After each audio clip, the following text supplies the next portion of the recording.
the recorded versions.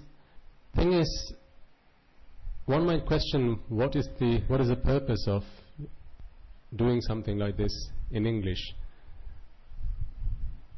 when in fact our Lord Buddha, Shastra Nuhanse, if there was a language that was most appropriate, most suitable to preach this Dhamma, he selected that language, and that was Shuddha Magadhi, which you will have heard of.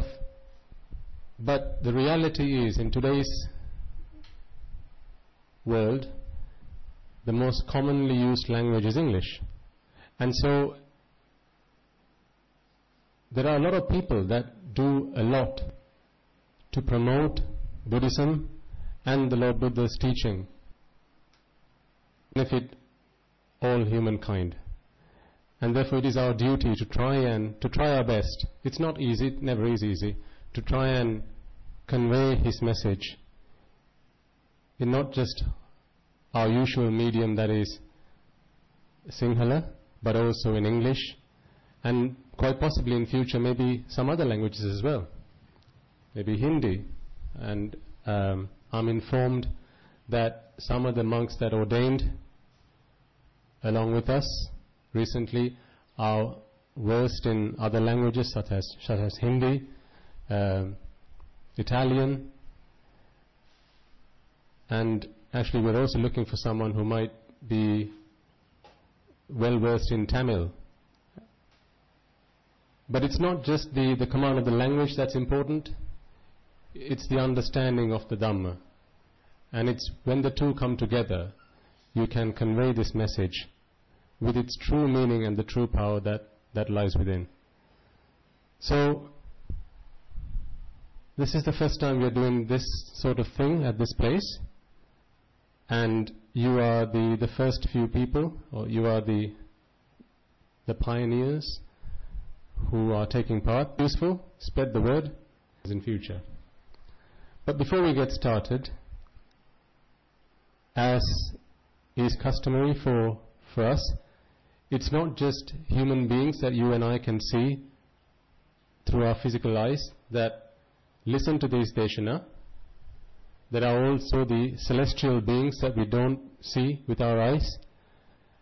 And so it is our duty to invite them wholeheartedly to come here, to take what they can, to try and apply this Dhamma to their existence, to their experiences, because this Dhamma is universal.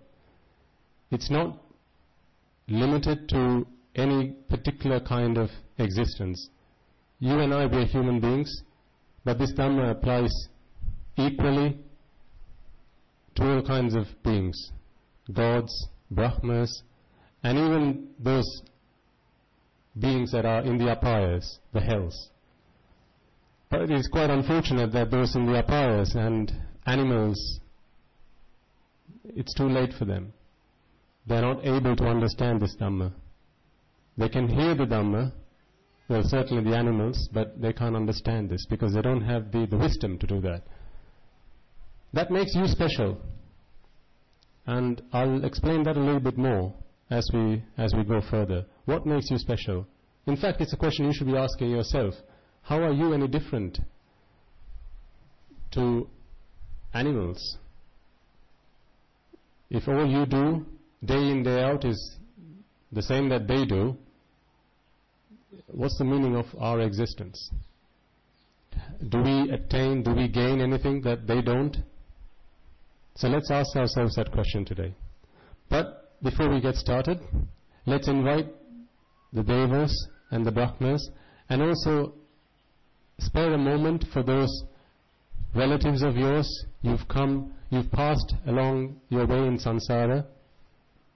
Anyone who's helped you in any way, shape or form, whether that is by offering you a glass of water or showing you the path to get somewhere, or by offering you some Dhamma.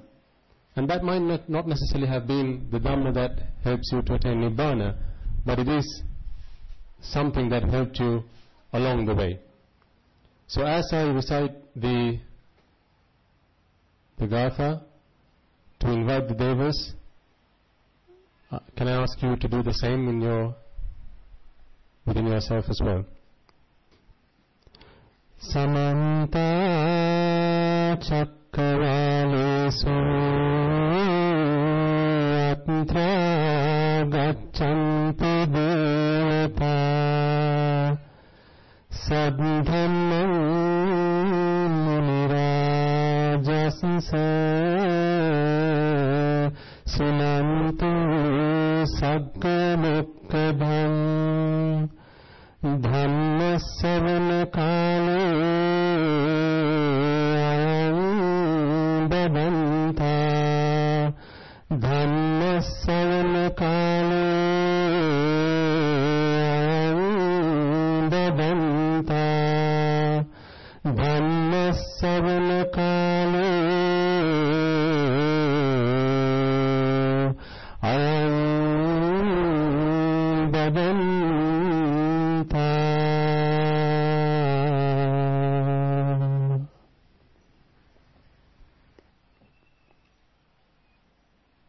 Oftentimes when I try and explain concepts of the Tathagata in English, I have to try and refer to the Sinhala terms or the Pali terms,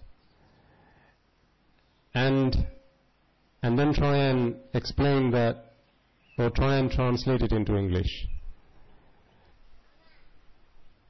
It's always a struggle, I've got to say. But I do try and do it. And I think some of our listeners, because actually there are people joining us over Skype and on the web radio from over 20 odd countries, and some of them they don't know a word of Sinhala, native English speakers, and I think sometimes they're put off when I try and use a lot of English, a lot of Sinhala. So I'm going to try and refrain from doing that and use more English and maybe one or two words in Sinhala or Pali. But the thing is, if for example, I can sense that there are people here who might benefit from me referring to the Sinhala term, I think there's still value in doing that, because my hope is that, at least for some of you, Sinhala might not be your first language, but you'll pick up these terms in Sinhala, and if you understand the English meaning behind it, then once the meaning of the word settles in your mind, you can then refer to it and make more sense of it as you go further. Okay. So the question I asked at the start was, what is the meaning of our existence? How are you and I, being human beings, any different to animals? Let's take the life or the existence of an animal, for example. I mean, there are 2 dogs in the monastery. I've been here for 2 days now, and as far as I can see, they wake up in the morning. They're usually up by the time I get up, and then they wait for some food to be offered to them, which they take, and then go for a walk, have a run around, maybe chase a cat or a rat. They go looking for other dogs just to keep themselves busy. And then again towards the afternoon they'll wait for someone to throw some food away, go and consume that. And then towards the later part of the day, when they're tired, maybe get some sleep, wake up again. But if you actually look at the existence or that lifespan of an animal, a dog, do they do anything more than eating, sleeping, drinking, and having sex? Do they do anything more than that? Think for a moment. So eating, sleeping, drinking, and then reproducing. Procreating, making more of their kind. The thing is, you and I, we do more than that, yes. What do we do? Well, we do jobs. Why? So that we can do the other things even better. I mean, that is why we do a job. So we can eat better, we can sleep better, we can drink better, and we can reproduce and, do that better. So, it seems to me, and it has felt like this for a long time, that there is very little actually that differentiates human beings from animals if we don't do any different to how we normally operate our lives. Now, some people, obviously most people have ambitions, right? Even among yourselves, I'm sure there will be doctors, there will be engineers, teachers, lawyers, scientists, mathematicians. You have ambitions, you have goals. And you set these goals at a certain stage of your life. So, as soon as you go to school, your parents sometimes set some goals for you. Do the best you can, get the best grades you can. Then go to university, come out of university, graduate, get a job, earn as much money as you can, build a house or buy a house, settle down, start a family, have kids, retire, survive on your pension as best as you can. If you're lucky, your kids look after you. If you don't, you still continue looking after them. And then, after a while, it's time to say goodbye. So what have you, when you're on your deathbed, what have you actually saved up for yourself? What is it that you take with you when you say goodbye, when you say your goodbyes? This is a question I asked my parents.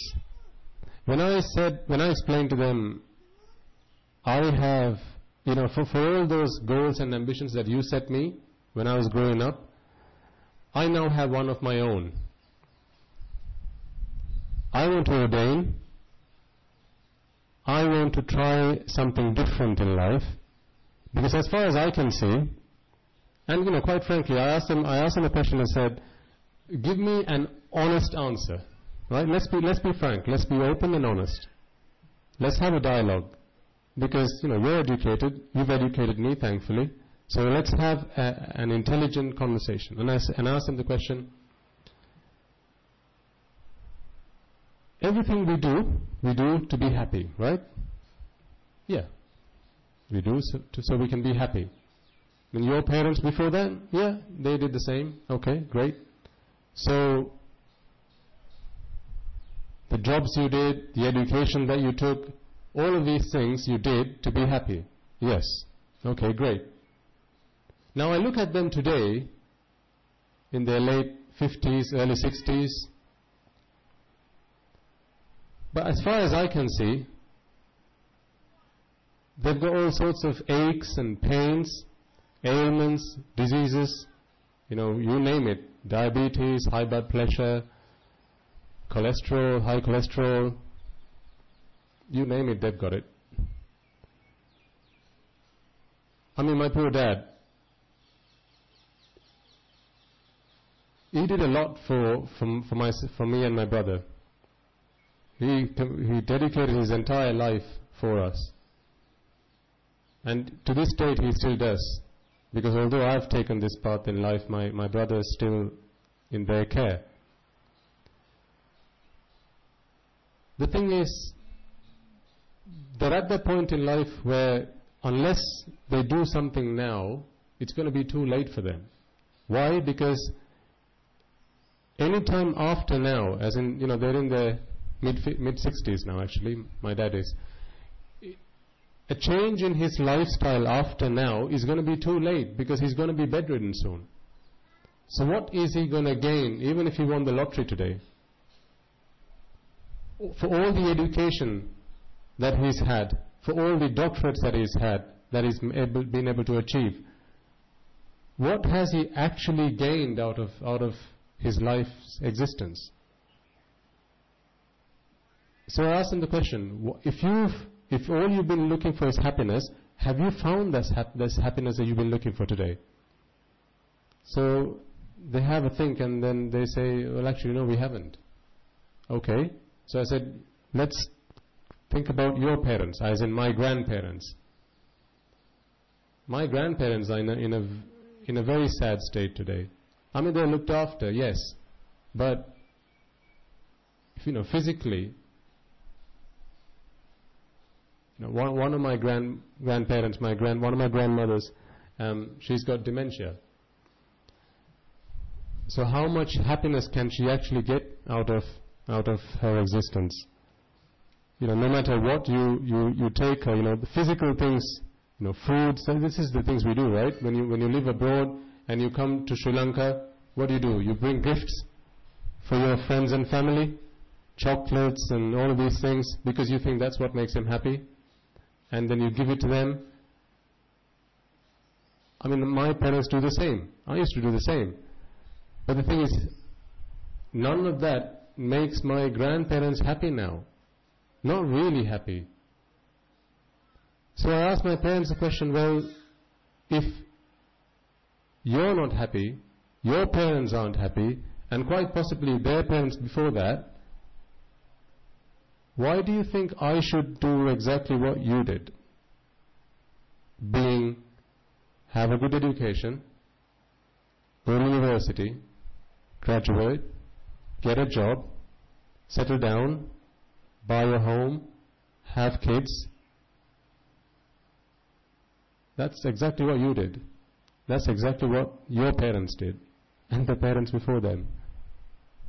So clearly there's a technical fault somewhere, and you want me to do the same?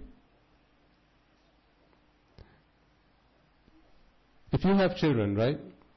If you saw your child playing or about to play with fire, they've never seen fire before. Imagine there's a candle lit in front of you.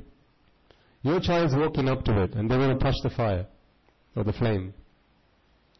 Your immediate reaction is going to be, what? Have a play with it, see what happens? Or you're just going to pull them back? You're going to pull them away from it. Why? Because you know that it's going to burn. It's going to hurt. So you've got that experience. You've made that mistake before, and now you want to prevent that from happening to your children. Well, if you do that with something as simple as touching fire, what about this one chance you get at life?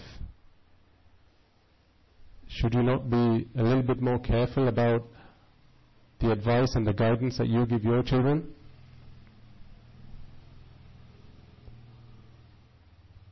And I also asked my parents, well,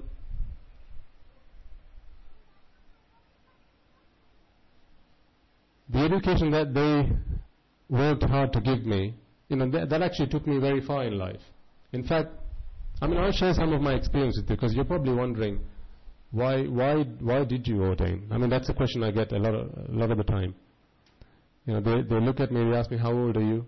And they ask me, well, okay, you've been in the UK, you settled down, yeah, all of that. And then he goes, well, why did you ordain? It sounds like you had everything you could ever, anyone could ever ask for. Well, actually, did I?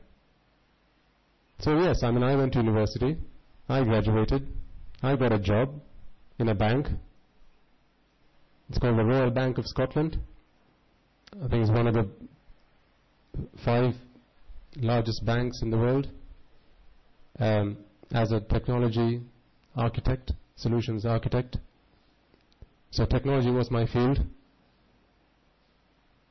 I joined the bank on the graduate program after having graduated in networks engineering. The reason I'm giving you my profile is not because I'm not trying to boast myself. What I'm trying to explain to you is why I didn't find the happiness that I was looking for in these worldly achievements. That most people think, happiness is in these things. Alongside that, I had a successful and happy married life. And today, along with me, my wife is back in Sri Lanka, or my wife when I was a lay person, and she will be getting ordained soon as well. So she was a teacher with the local council. So, we had stable jobs. We bought a house together. Thankfully, we didn't have kids. I say thankfully because that might have been one challenge or one step in on our journey too far. If after that we had decided, actually, you know what, let's go try and get ordained, because then you have to, obviously, you have duties and responsibilities when you have children. I remember my manager at my workplace saying, in the 14 years that he'd been at the bank, he'd never seen someone progress in their career as quickly. In the 5 years I spent at the Royal Bank of Scotland, I got 3 promotions, and apparently that's quite unusual. But then I explained to him why that has been the case, because I tell him it's nothing special about me. It never is. It's about the way we apply ourselves. It's about the principles that we apply in whatever we do. Before I came across Shastrun Wahanse's Dhamma, taking an extra 15 minutes in my lunch break didn't matter so much to me. I was like, so what? Who cares? The bank's got a lot of money. Bringing home a pen that was stationery that was available for use at the bank, so what? The bank's got plenty of it. But after I came across Shastrun Wahanse's Dhamma, my Lord Buddha's Dhamma, I realized the gravity of doing things like that we take for granted. Doesn't make it any less of a sin. Just because where you are taking it from has plenty of it, doesn't make it any less of a sin. When I understood how beings that commit pranagata, which is killing, adinadana, which is theft or stealing, kame samichachara, which is misconduct. Today it's translated to sexual misconduct, is what you read in textbooks, but there's a much, much deeper meaning to it. In fact, it's one of the most difficult precepts to observe. We'll talk about it if not today, in a future deshana. Why there's so much more to kame samichachara than just I refrain from, kame samichachara veramani sikkhapadana samadhi. Why there's so much more to it than I refrain from engaging in sexual misconduct. And all of these precepts that we observe, we think that, so what, it's just a little here, just a little there, it makes no difference.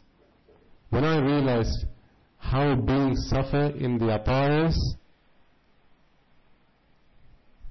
one thing, so when we did a deshana in Australia, and I asked the children there, I gave them an exercise. I said, when you get home,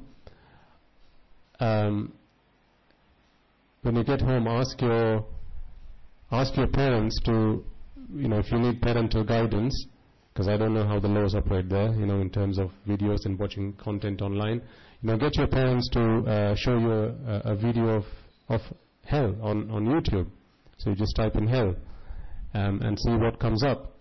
Now, having listened to that deshana, I think some children had done the same in other countries in the world as well. And one of the mothers came to me and said, my daughter asked me to show her what apayas were like, a video of that on YouTube. And I think she's 8, 9, and then they had shown the video. And she had, just after watching that, she said to her mother, "Ammi, I promise you I will never do anything like that ever again. I will never commit any of the paspau, the 5, I will never break any of the 5 precepts ever again." Because the thing is, people do these things when they don't realize the consequences of what happens. But the thing is, I'm sure you'll have listened to plenty of Deshanaya, both in Sinhala and English. And everyone talks about, do not commit akusal. But it's one thing to understand the Dhamma and then not have a need to do it, and it's another to try and control yourself, to try and refrain yourself from doing it. Let me give you an example. Imagine someone said,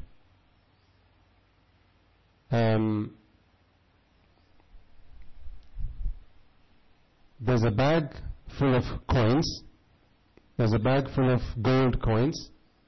Okay, so someone comes and whispers in your ear, there's a bag full of gold coins that's under the ground, it's somewhere around here. There isn't, by the way. Otherwise, tomorrow morning, by the time we wake up, the whole place will be dug up. And then Viharadipati Swaminathan will kick us out of here. Imagine someone said there's a bag full of gold coins that's in the ground, and it's got a lot of value. It's gold. I mean, clearly you can sell it to someone. You can make money out of it. Now, you then recall a story that you had read in the newspaper, but no one else has seen this, but you have. The story in this newspaper where you read, apparently there was how there was a cartoon, or was it a cartoon movie called Charlie's Chocolate Factory or something like that?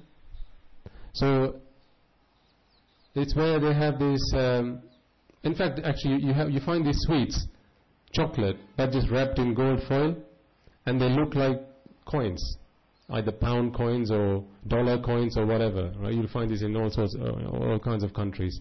Maybe they have rupee coins here, I don't know. So chocolate. Now you read this newspaper, you recall this story where there was a lorry or some kind of transport that was taking chocolate from a factory to a shop, and then it had had an accident, and some bags had fallen out of this van, let's say, or lorry, and the kids in the locality, they'd taken some of these away, and apparently it had happened close to Anuradhapura. Now, it's also a kid that comes and tells you, "Oh, auntie, or uncle, I found this bag of gold coins, and I hid it somewhere, in the monastery grounds." Now, obviously, clearly the kid doesn't know that. All he sees is it's gold. It looks like gold, clearly, and he's hidden it in the ground. But if you now had that knowledge that actually this is just chocolate,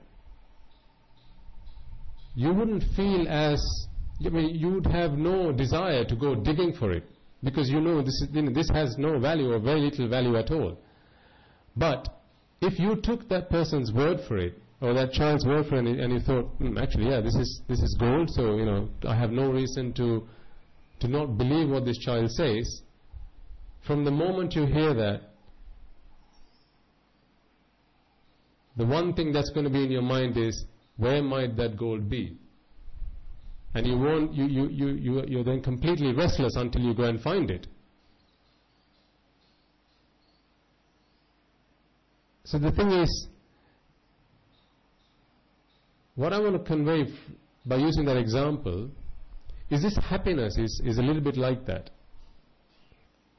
The way, the concept of happiness that has been given to us growing up as young children is that it's something that you need to go after.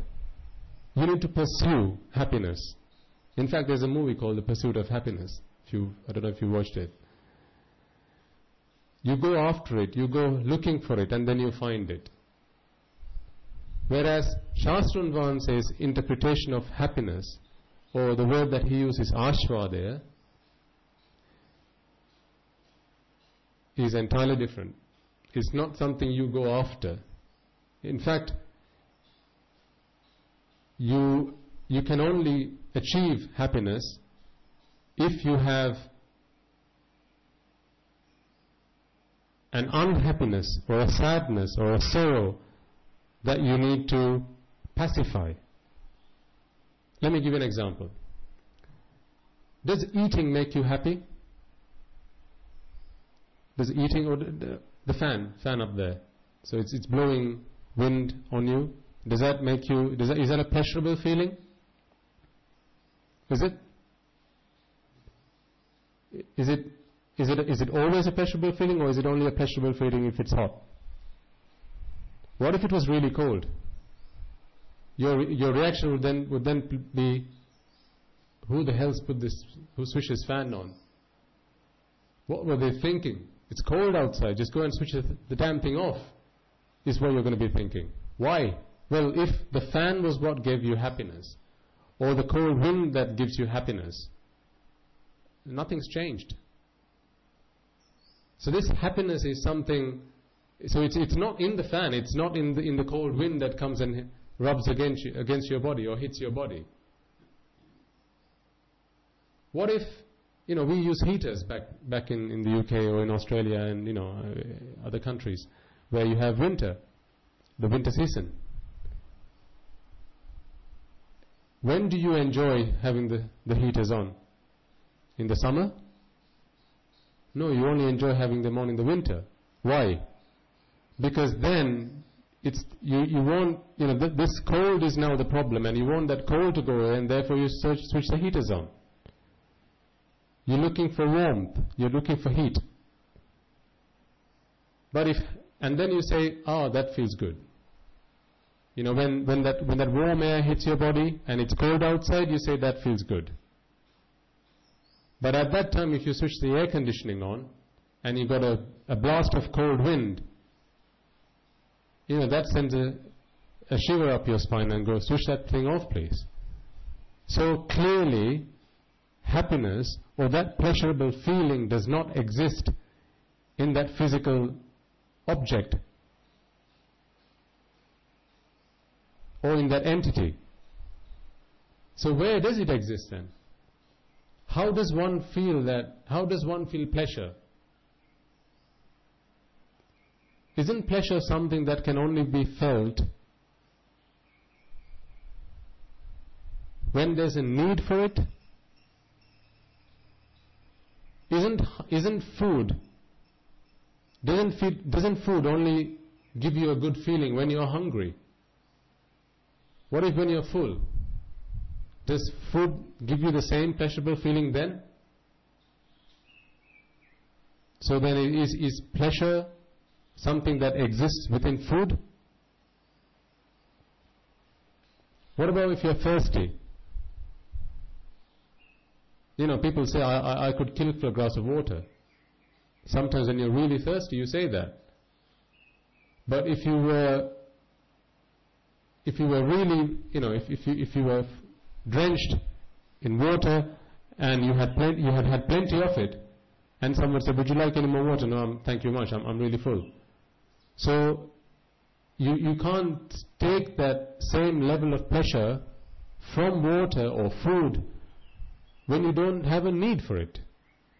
So this need is something that has to exist for us to enjoy any level of pleasure from any outside object. If you have a headache, you take paracetamol, right? That makes you feel good. when the headache disappears, when it starts fading away, that makes you feel good. So why do you not just take paracetamol when you don't have a headache? I mean, if that makes you feel good. It doesn't, because there is no headache to go away. There is no pain to go away. There is no pain to dissipate.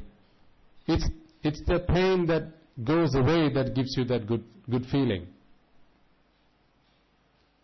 So the point being here, and I've been using a few examples to try and explain, is that this pleasure, this happiness, this good feeling that we've been looking for throughout our life, and certainly throughout my lifetime, is a cure, is a treatment for a pain, a physical or mental discomfort that I have been experiencing. People go on holiday. I used to go on holiday once a year, and usually I come to Sri Lanka. So clearly, you guys go on holiday as well. So how do you go on holiday? You work hard, you save up, you put money into a bank account called the holiday savings account, right? Every month you put some money towards it, and as you get nearer, closer and closer to the date, you start, saving bits and pieces, right? Putting every penny you can into that savings account. So you're working really hard for this now. And then you go on holiday. You then go, you enjoy, whatever it is you do, you go and spend time by the beach, or go on a trip, whatever the case might be.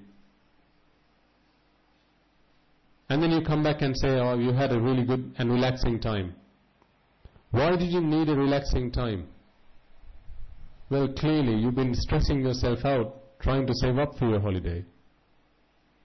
You've been stressing yourself up trying to work hard so you can save up all those hours. Particularly if you work shifts. You do a shift here, you do a shift there, so you can save all of those shifts together, so you can either take a weekend off, or a week off, or a month off.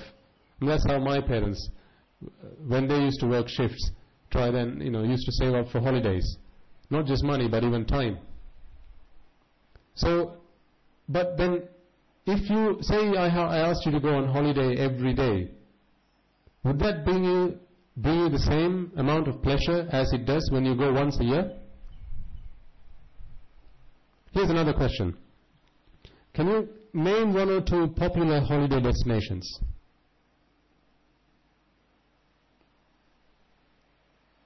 Come on, you've all been on holiday. Name one or two popular holiday destinations. Okay, we all know Sri Lanka. Give me one or two more. Sorry? Nilaveli.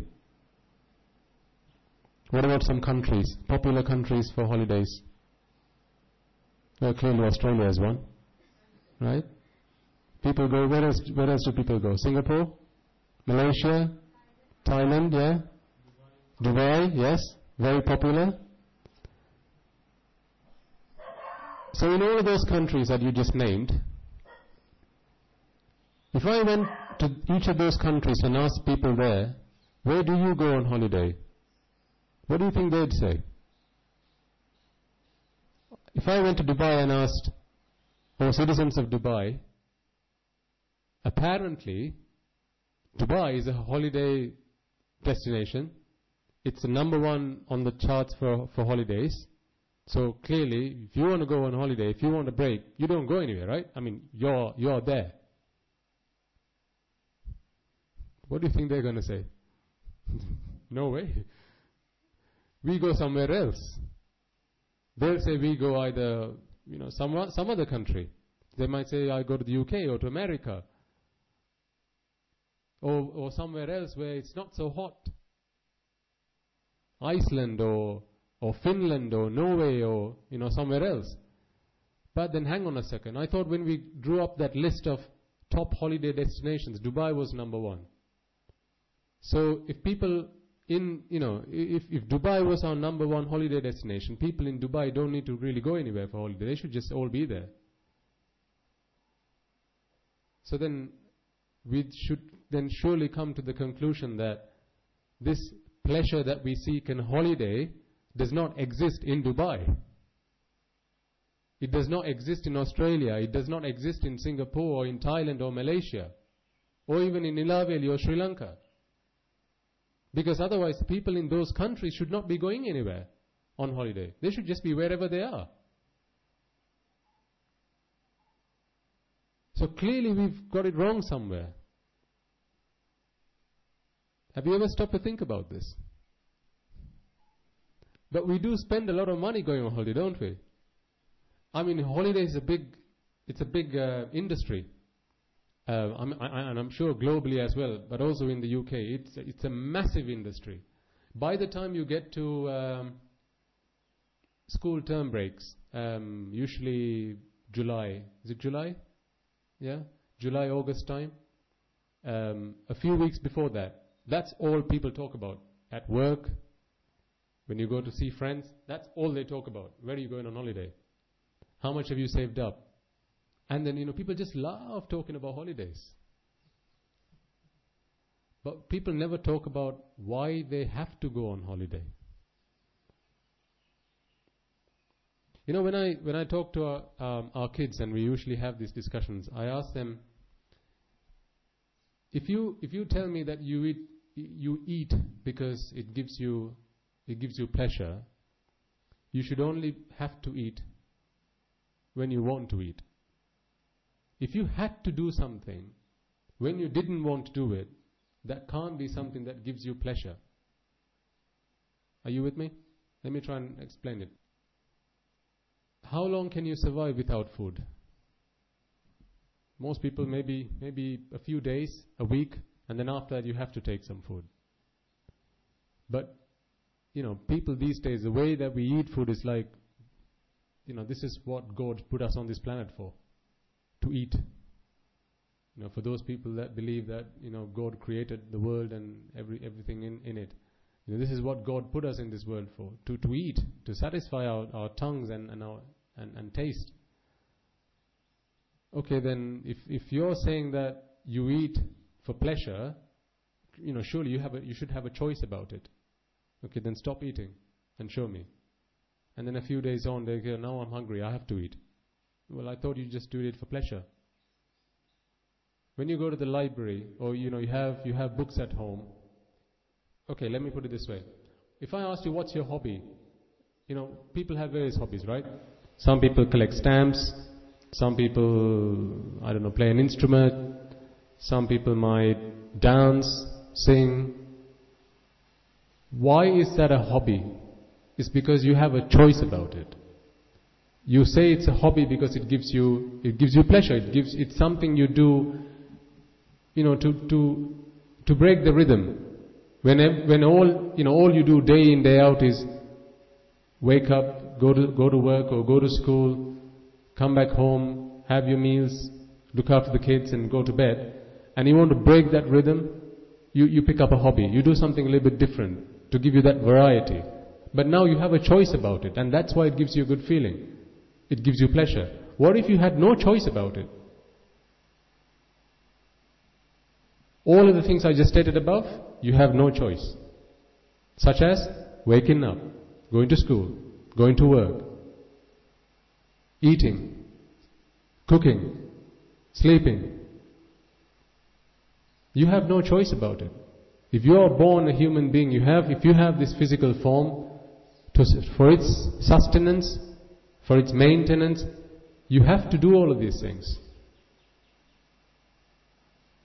But yet, we try and seek satisfaction out of these things. We are looking for satisfaction in the wrong places, that's the problem. We are looking for satisfaction in the places where actually the reason we are doing those things is because there's a need for it in the first place. If that need didn't exist, are you really telling me you would go to work? If that need didn't exist for you to pay your mortgage, pay your rent, pay your bills, pay your taxes, send your kids to schools, pay their school fees, are you really telling me you would go to work? Would you not just rather spend your time at home with your friends and family?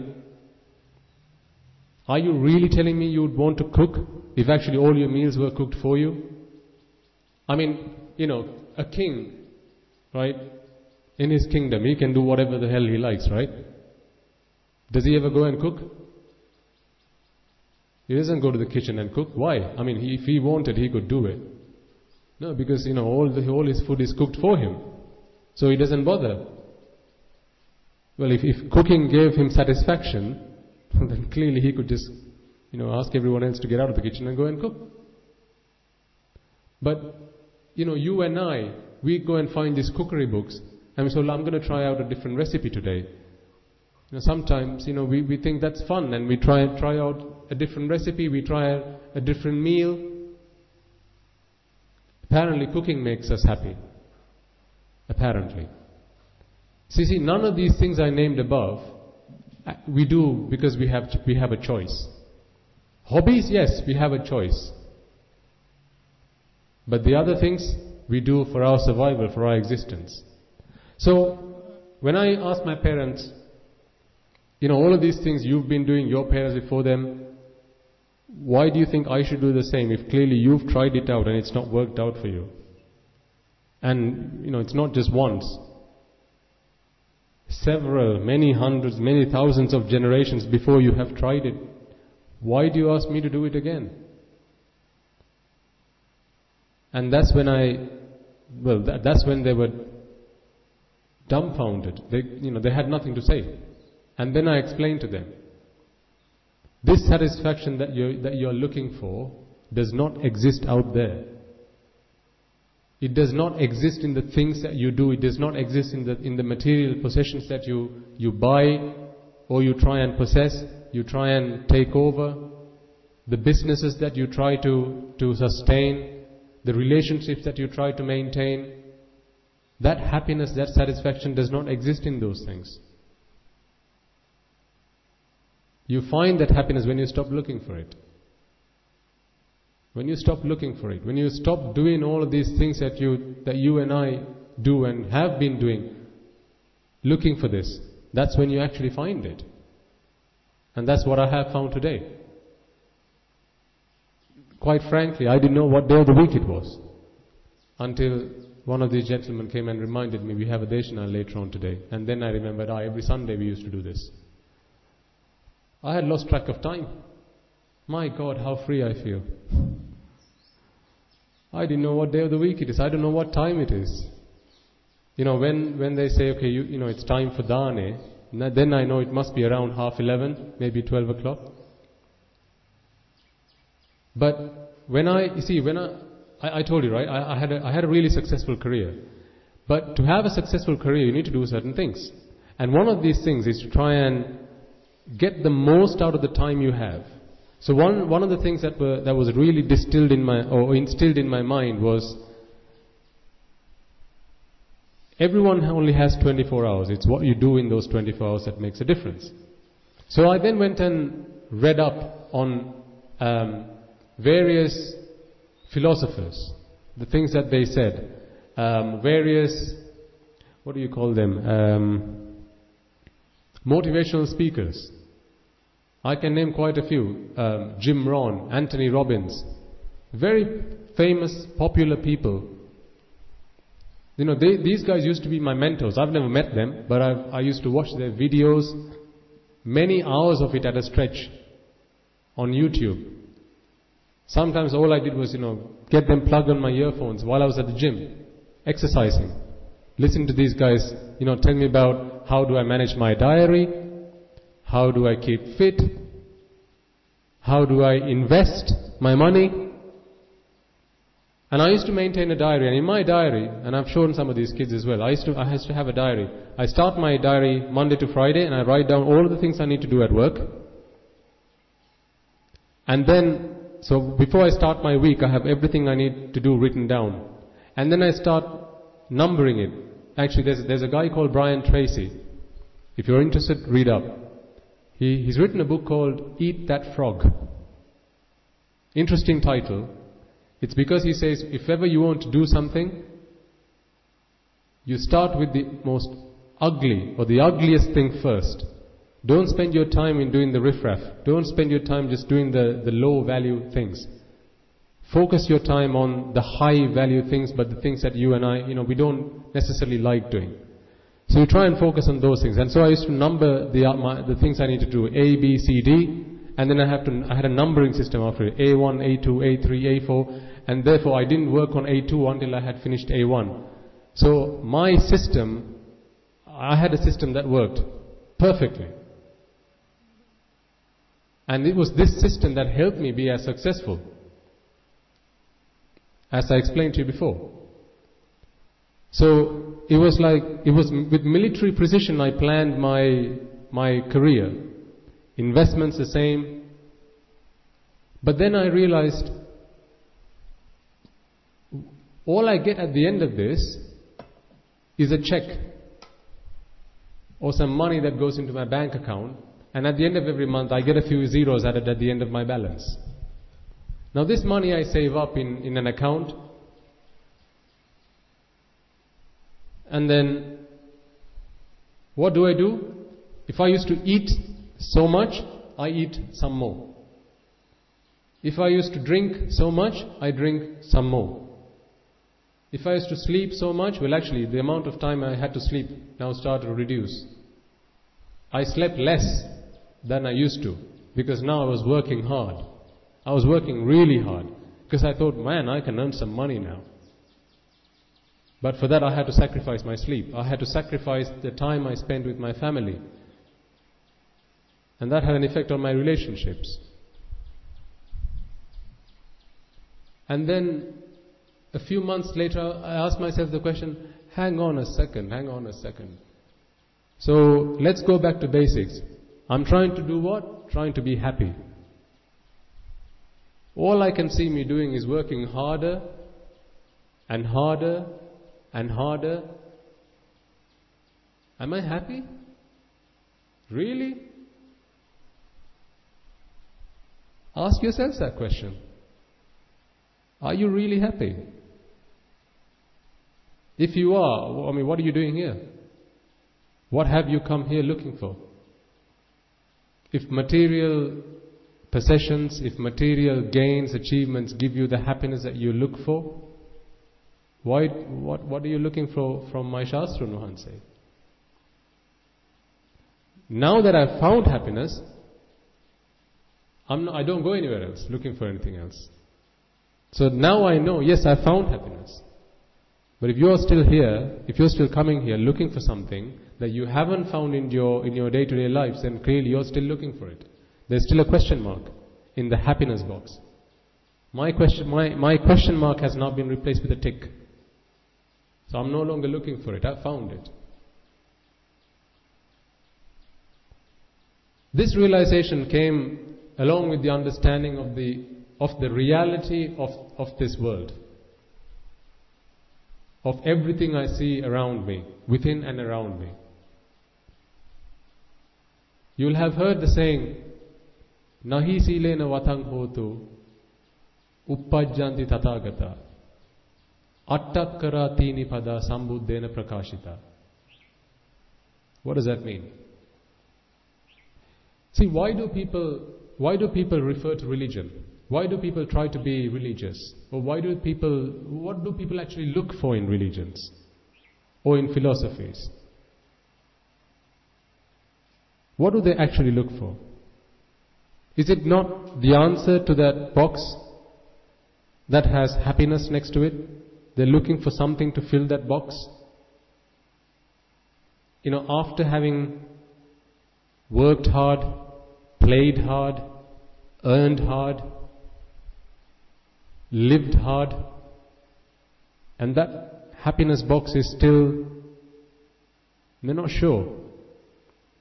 And then they refer to religion.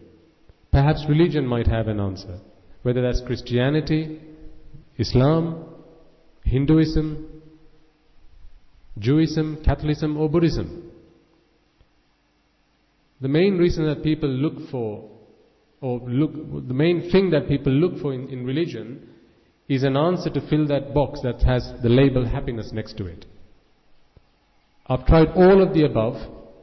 I've tried doing it really hard, really well, and I'm still not satisfied with the answer I have in this box. And so I'm still looking for it. So, if you and I are Buddhists, it's important to take a little time to understand what is it then that Buddhism offers to satisfy that question. I remember asking my brother, I said, you and I, we call ourselves Buddhists, right? And he said, yes. So I said, okay. So, according to your understanding, what does the Lord Buddha teach us? And he said, he says, don't kill, don't steal, don't behave in sexual misconduct, don't harm other people, live harmoniously, treat others well, treat others as you would like to be treated. And he said a few things. And then I asked him, okay, great. Yes, he did say all of that. Absolutely did, no question.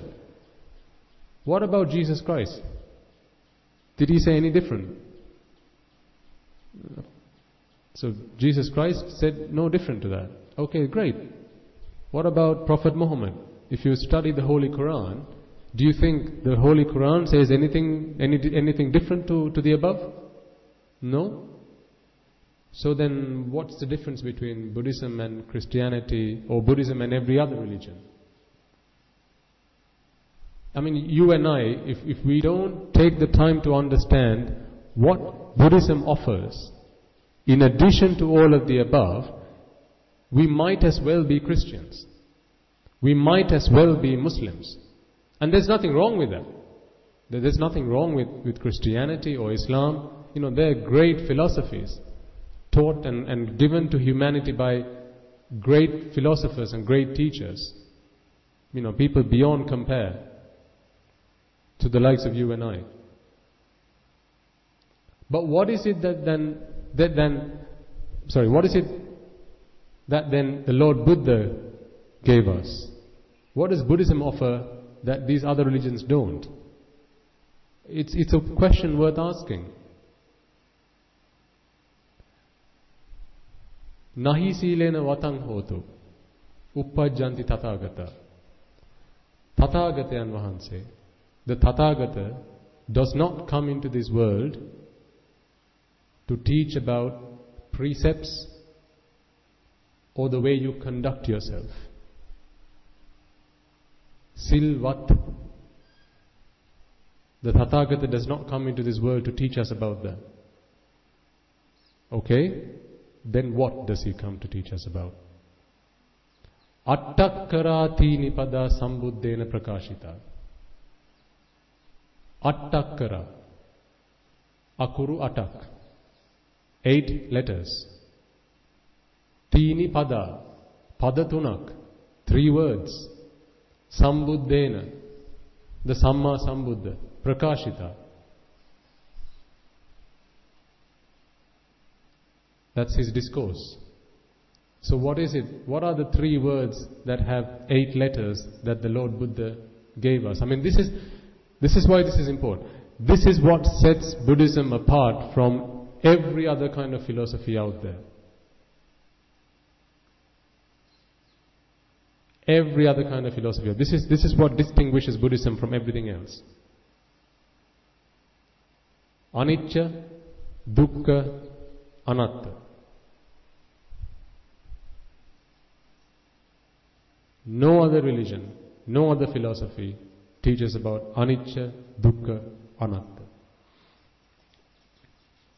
So if you are to say or to proclaim, I am a student of the Lord Buddha's philosophy, I am his student, I am his disciple, if you do not have an understanding, a proper understanding of Anicca, Dukkha and Anaththa,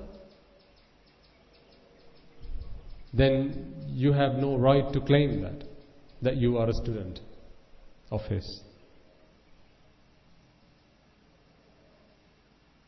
So is it not worth spending a little time to understand what Anicca, Dukkha and Anaththa are? Let's try and do that. What is Anicca? Have you heard of that word before? Anichcha, not as you wish.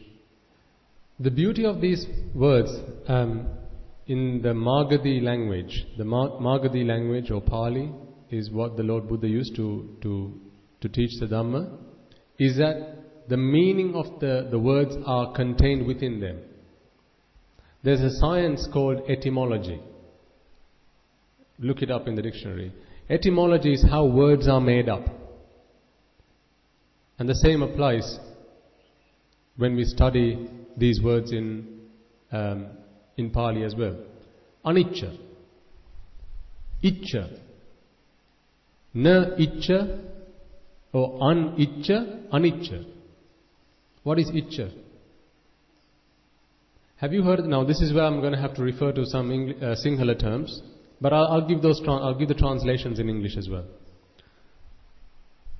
Have you heard of the word Ichcha banga? Ichcha banga. Have you heard that word? What is Ichcha banga in English? Disappointment? Bhanga is to be destroyed.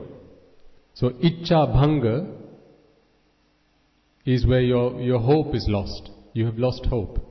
You are disappointed. So Ichcha is your wish, is what you wish for, what you hope for. Na Ichcha is nyaya or theory or the principle. So what is na Ichcha? Anichcha. Something that is against the theory or the principle of what you wish it to be. In simple terms,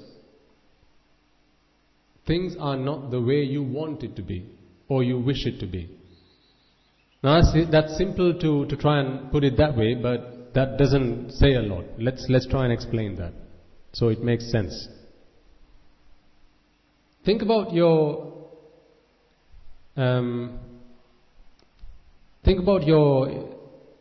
I'm trying to think of an example that might apply for all of you.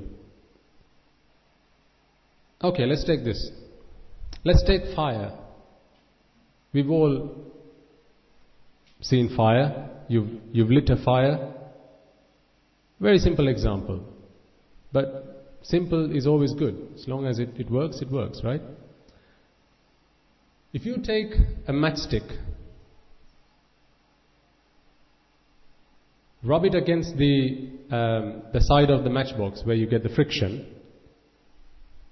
So now you have material that ignites or that burns. That is the gunpowder. Is it gunpowder?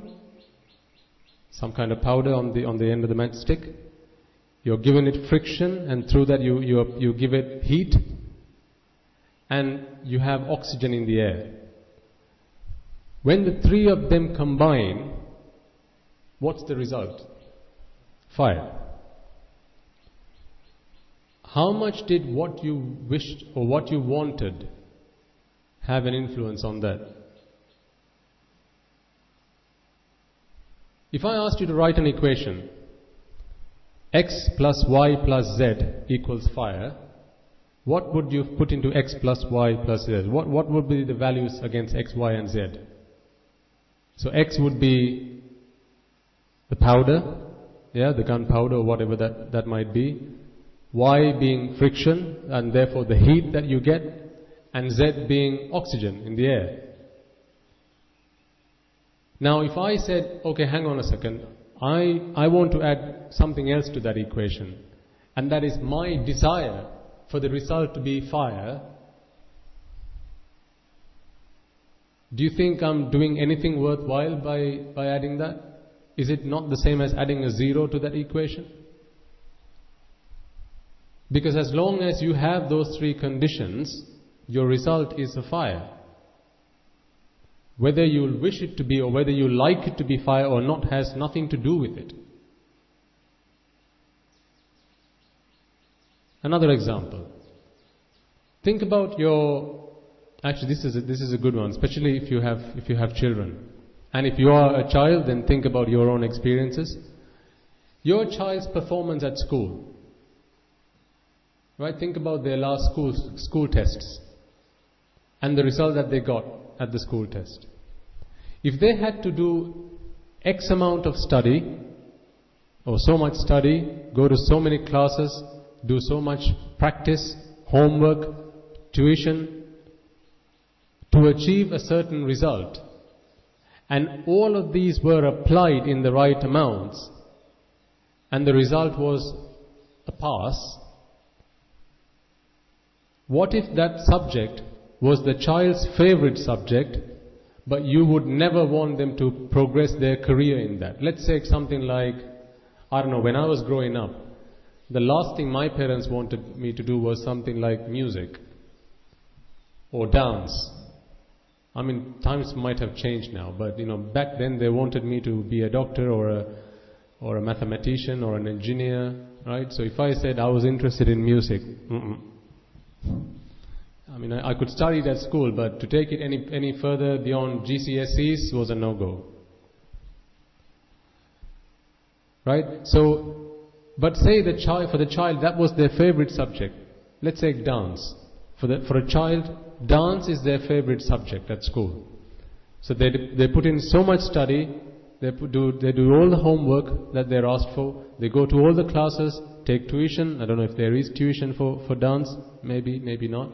But you put all of those factors into an equation, and the end result being an A pass for that exam. It was the child's wish that they got the A pass, but it was the parents' wish that they didn't, because they didn't want the child to progress in that career. They wanted them to progress in math or science. Now, did the parents' wish have any effect on that result?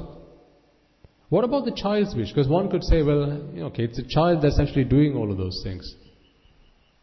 If the child didn't want that result, then, clearly they could have not gotten it. They could have not done something. Well, say for example, at the class test, instead of writing the right answers, they've now written all the wrong answers. Clearly they could do that, right?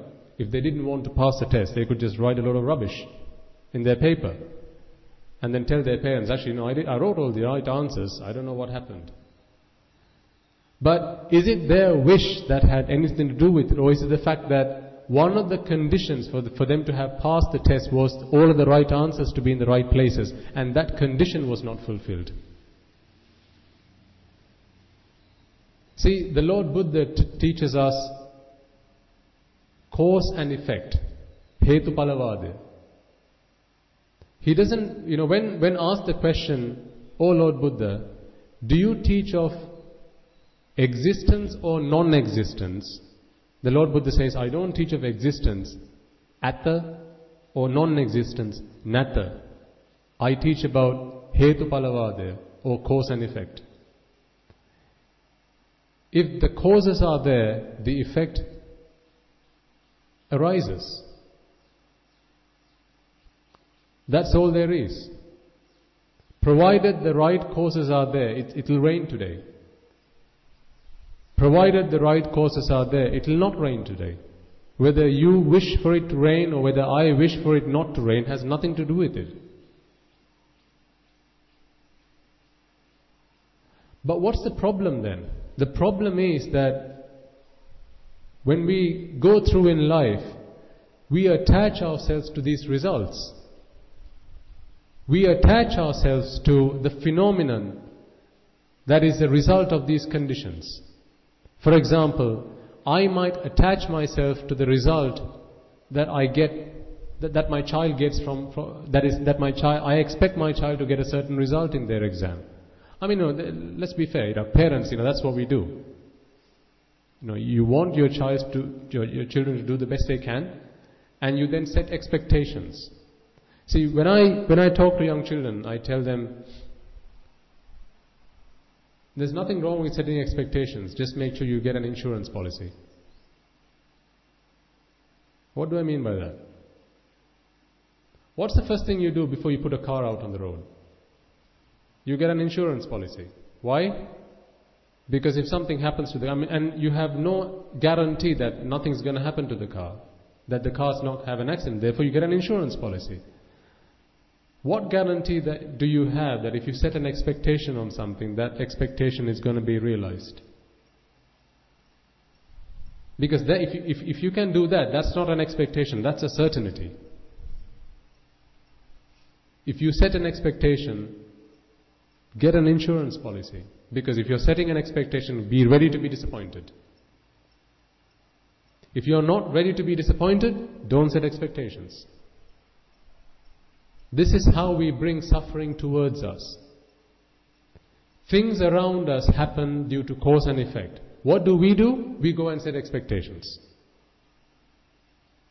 This fan, or that fan up there, is turning because there are 101 different conditions that have lined up in the correct shape and form for that fan to be rotating at the speed it is. What are some of those? What might be some of those conditions?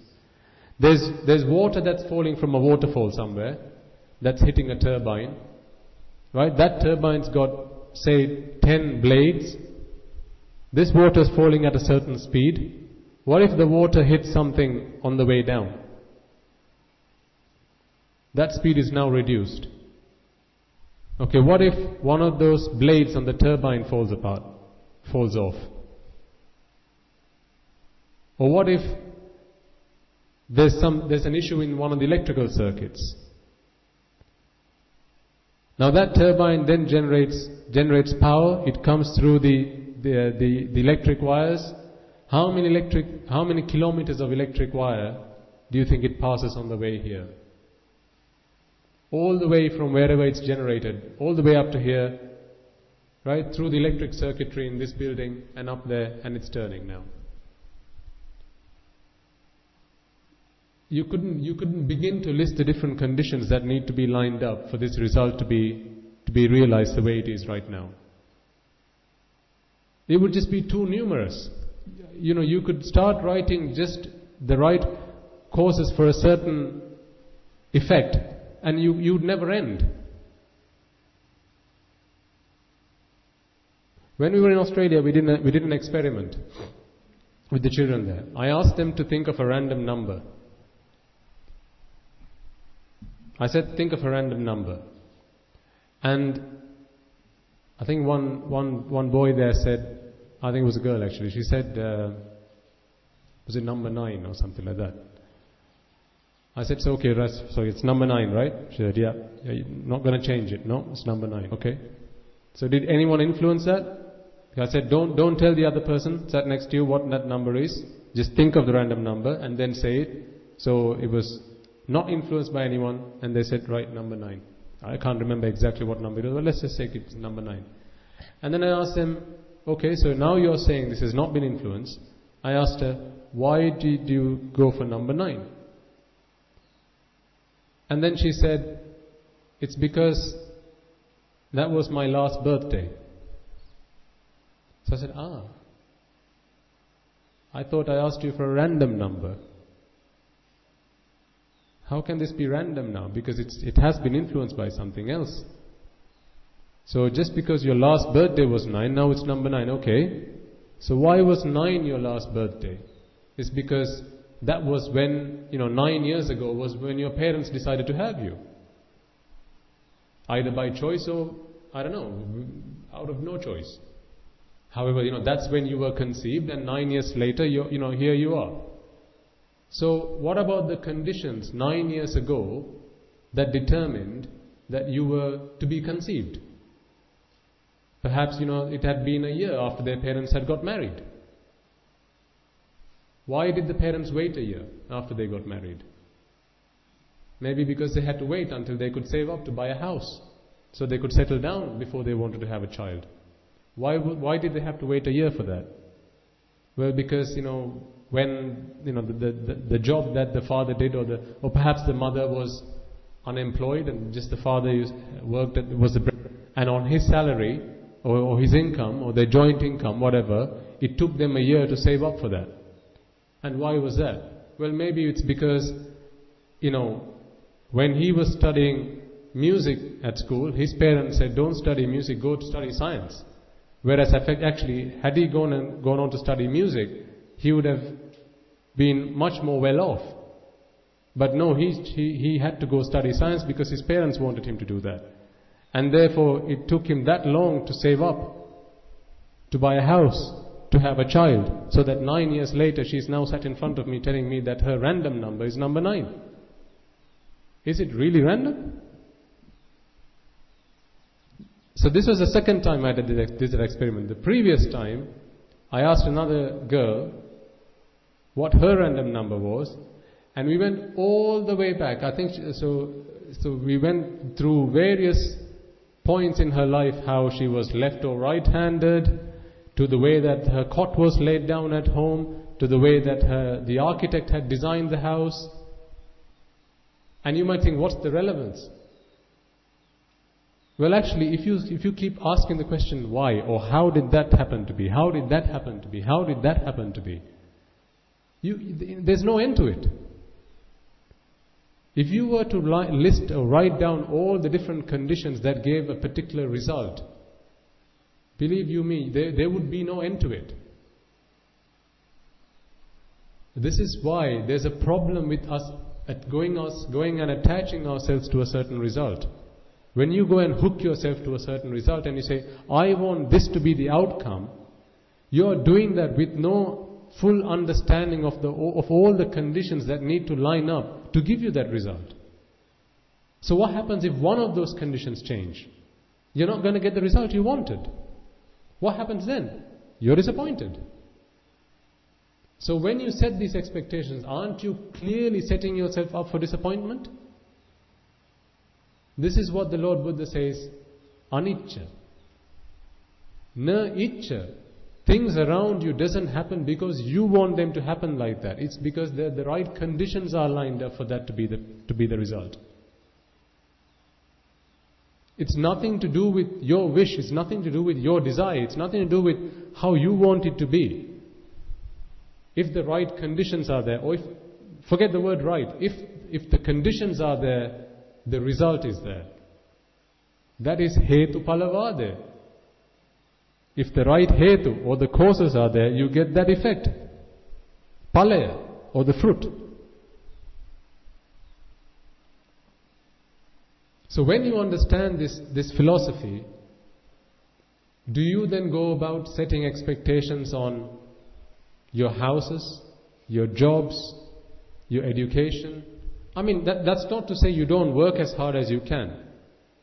You do work as hard as you can. You do try and maintain your homes. You try and, do the best you can at school. You try and, do all your work on time. You try and manage your time. But you try and do them without setting those expectations. Why? Because there's a danger with setting expectations. The moment you set an expectation, you are setting yourself up for disappointment. And it's this mental disappointment that is the killer. So the Buddha goes on to say, if something is Anichcha, or not the way you want it to be, the result is what? Dukkha. Anichcha dukkha. He talks about 3 kinds of dukkha. Dukkha dukkha, viparinama dukkha, and sankhara dukkha. Remember when we started...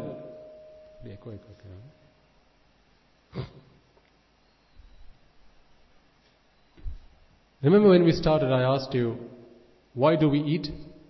And it's to satisfy hunger. Why do we look for shelter? Is to protect ourselves from the elements. Why do we drink? It's because we are thirsty. So clearly there's always, with this existence that is a human being, the human body that we have come to possess, we are constantly struggling for its sustenance. We're constantly having to do things for its maintenance. Feed it, clothe it, provide shelter, work, even things like, okay, think about this. If you are married, or if you are in a relationship, why did you get married? Why did you get into a relationship? I mean, I've had this conversation with my wife, or my wife when I had one. Not that I'm divorced, but obviously I don't have one anymore. Okay? What was I looking for in a relationship?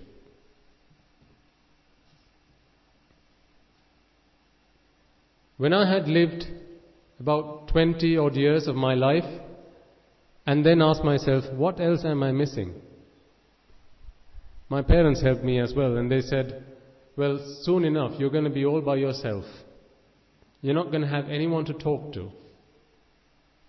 I never stopped to think, hang on a second.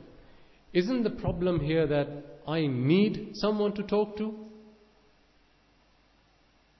That there's this craving, that there's this dissatisfaction within me, that I'm always looking for someone to engage with? Isn't that the problem? Isn't it the problem that having been born a human being, I need someone to keep me entertained?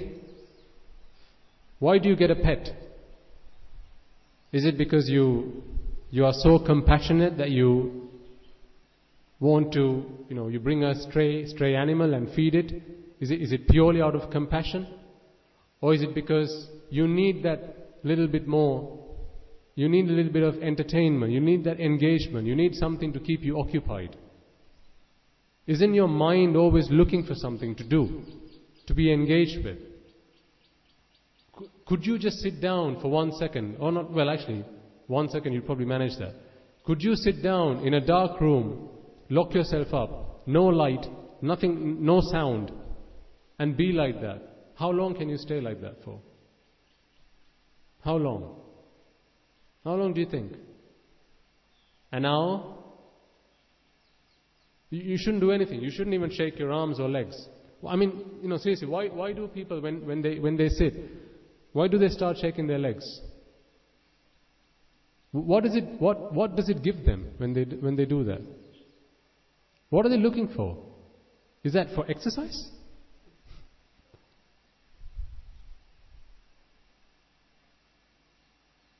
Why do people bite their nails? Like sometimes when you on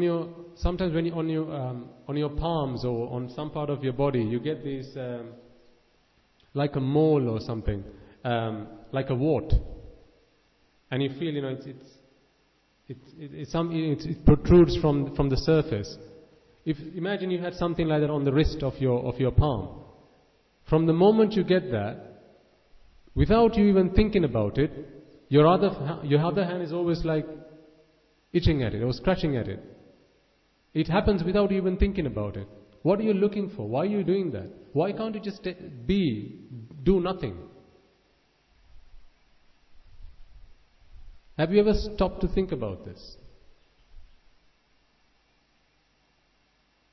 When we think of Rahatan Vahanse, you think about someone, the picture that comes in your mind is someone that walks, looking down, no interest in looking any further than, 2 or 3 yards ahead of them. And that's great. Why can't you and I do like that? Why are we always looking around? When you're driving in a car, clearly you've got to look around. But why, if you're being driven in a car, if you're a passenger in a car, why do you have to keep looking around? What purpose does that serve? Are you providing directions to the driver? No, but you always want to know what's going on. This is a human condition. There's a human condition that drives the fact that we're always we need to know. We're so curious. We need to find out what's going on. We need the world to engage with us. And we need to engage with the world. Why do we play computer games? Why do we do, well, quite literally most things, other than eating, sleeping and drinking and, taking medicines when we need it? I mean, that's what a Rahatan Vahanse does. Unless someone invites them to come and teach some Dhamma, what does a Rahatan Vahanse do? Have you heard of Nirodha Samapatti? It's where they go into this deep state of mental samadhi and they stop the arising of thoughts. Thoughts do not arise while you are in a state of mental, that state of mental samadhi called Nirodha Samapatti. But anyone that is not a Rahatan Vahanse is looking for two things, always. Vedana and Sanya. Loosely translated to English as feeling and perception.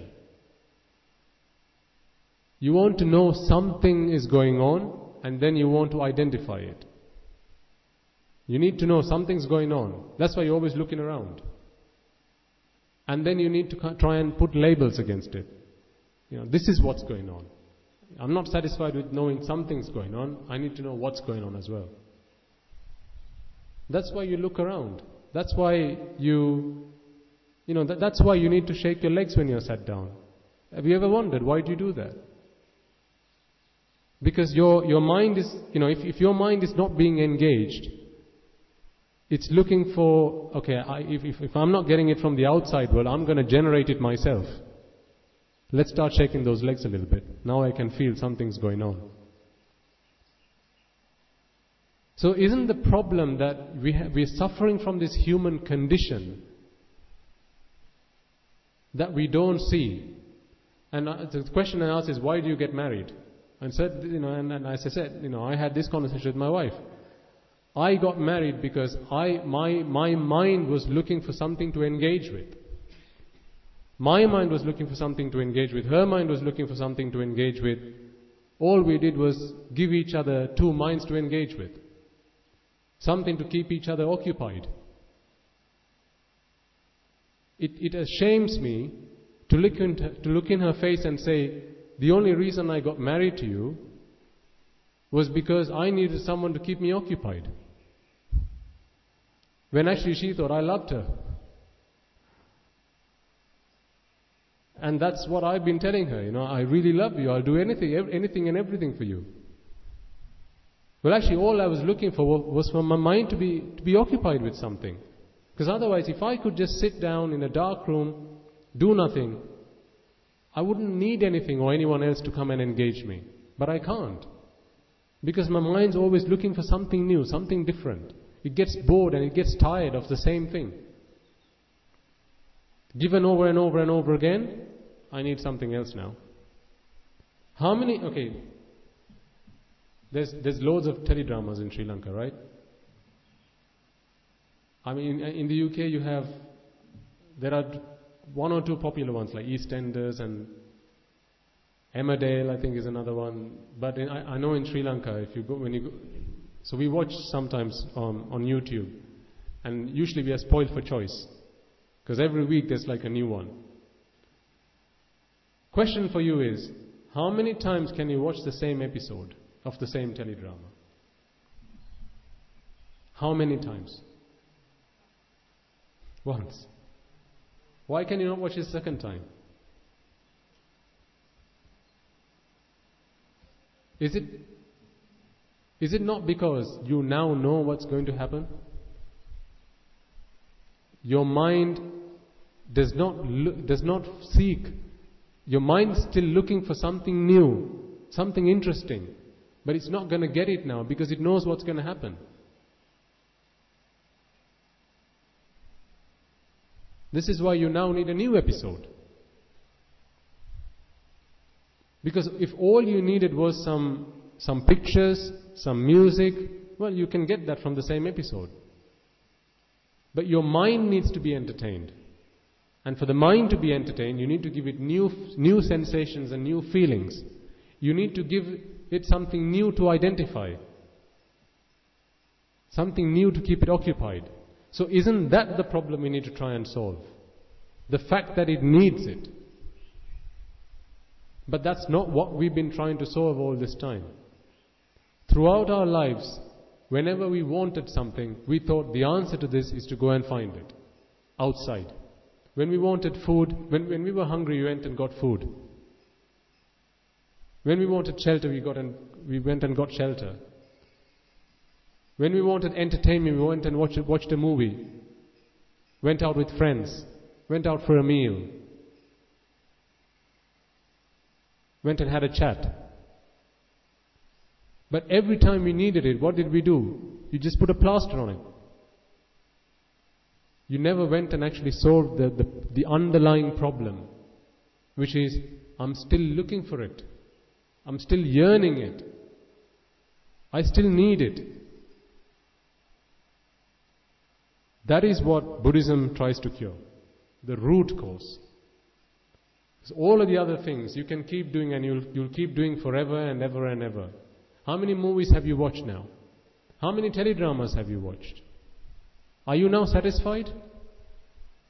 You'll still go home and watch another one tonight, and tomorrow, and the day after. So think about a friend. How many days in a row will you keep calling them and just have a chat with them before they tell you, yeah, okay, I'll call you in another week or so, right? I mean, don't ring me tomorrow. You've already rung me like 3 times now already. Because they get bored. Same voice, you're talking about the same things. No, why? Because their mind is now looking for something new, something different. And so is yours. Venasak. Always looking for something different. Why are we looking for something different? That's what keeps our mind going. And that's where the Lord Buddha gives a cure for. That process of looking for something new, something interesting, something exciting. Because unless you treat that, we are going to go through in samsara always looking for something. Always looking for happiness, always looking for something to engage with. But we never ultimately find it. That's the problem. As human beings, we've been looking it for throughout many births. As Devas, we've been looking it for over many births. As Brahmas, in the apayas. In fact, the things that we did to find that interest, that satisfaction, the things that we did, the akusalas that we did, took us into the hells, and we've suffered plenty for it. And yet today we are still looking for it. So this is why the Lord Buddha says, once you realize that everything around you is Anichcha, is cause and effect, and therefore dukkha is cause and effect. It's not how you want it to be. All you see around you is just, things just happen because the right causes line up to give that effect. And then if you go and hook yourself on it, the end result is disappointment, and therefore dukkha, suffering. But going through that process is anaththa, not anatma. Anaththa.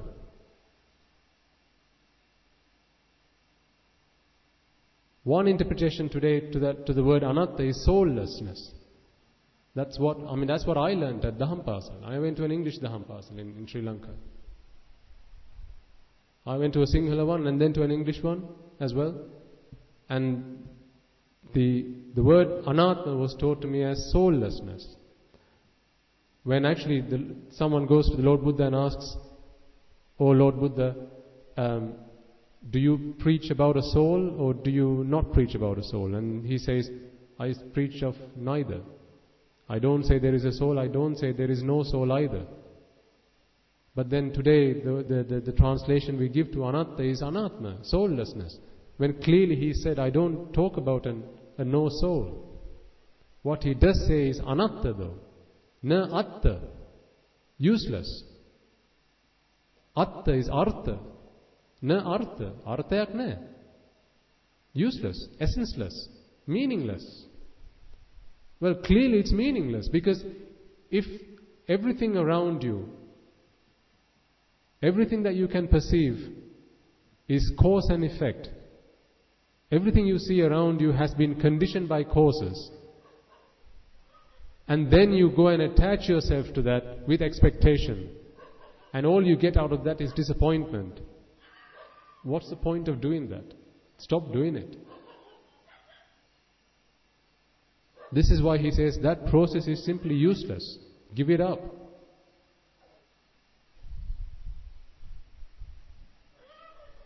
See, this is the meaning of Anichcha, Dukkha and Anaththa that the Lord Buddha teaches, that you don't get from any other religion. Because all other religions talk about, do ping or do merits, acquire merits that will take you to heavens, where actually the Lord Buddha says there's nothing wrong with going to heavens, but even time there is limited. What happens when that time runs out? Going into heavens is like putting money into a bank account. You can keep withdrawing until when? Until it comes back with a zero balance. You check your balance in the ATM and it goes zero. You can't withdraw any money after that. Then it's time for you to come back down. And the problem is this as well. Living as human beings, there are plenty of opportunities to acquire merits, right? You can give dane to Hamudru, to the temple, right? You can help the poor people. You can teach someone. There's lots of opportunities. What about in the Deva worlds? Do you think you can go and help people, the Devas? Do you think they need anything from you? They've got everything they need. Whether it's food or, the ways to travel places, they don't travel like you and I. They wish they want to be somewhere, then the next moment they're there. That's how they travel. So, not unlike you and me, they don't need money in those places. They don't need food or shelter like you and I do. They get all of that through the merits that they've acquired. So, when you're in a Deva world, you don't have the opportunity like you do now to acquire those merits. So you are no longer depositing money into that bank account. So as soon as that currency runs out, that money runs out, you're back into the human worlds, or even worse, into the apayas. In other deshanas we've talked about apayas. I encourage you to try and listen to some of them as well. And as adults, even if you haven't watched some of the videos, on YouTube, just type in hell and watch some of these, because these descriptions of apayas and the way those videos have been animated are texts that have been taken from the Tripitaka. So if you believe in the text in the Tripitaka, then think twice before you reject and say, no, that can't be true. Do you have any questions from what we've talked about so far? Okay. What I wanted to do today was really to get an introduction, to take a first step to our discussion. You see, don't forget that you are very, very, very and extremely fortunate. Why do I say this? Most of you here understand Sinhala as well. Some of you don't, but that's okay. But most of you do. I think most of you have been born to Buddhist families, so you have a Buddhist background. Because chances are, if you weren't, you wouldn't be encouraged, or you wouldn't have the... You clearly wouldn't be encouraged to come and listen to some of these deshana and to listen to Shastra Nuhanse's deshana. Your senses are in perfect working order. What if your ears didn't work? What if you were deaf? You wouldn't be able to listen to any of this? In one of the previous deshana, and I think it's probably it was uploaded to Skype, so if you can get a copy of that and listen to it, we talk about how difficult the Shastra Nuhanse says it is to be born a human being. He gives a metaphor, and he tries to explain the probability of someone being born a human being after they have died. And if you can try and listen to that, and you might have even heard it in one of the sing. Kanakas bava viesudiren ahasa dakina wage. Have you heard of that? Do you need Shastra Mahanse to become a doctor or a lawyer or an engineer? Do you need his teaching for that? But you do need his teaching if you want to attain Nibbana. What guarantee do you have that the next time you come back into the human world, if you do, that we are going to have Shastra Mahanse's Dhamma? What guarantee do you have? See, now is the time for those that are lucky enough, and you are, to get this done. Listen to this Dhamma, take it on board, practice it and attain Nibbana. Practice this life. I'm not saying become a monk or a nun. What I am saying though is, put these teachings into your lives. Practice it. If you're a Buddhist, don't ever, when someone asks you, how is your teacher's teaching any different to any others, just say, oh, I don't know. Sounds like they're all the same to me. Don't do injustice to your Shastra Mahanse like that.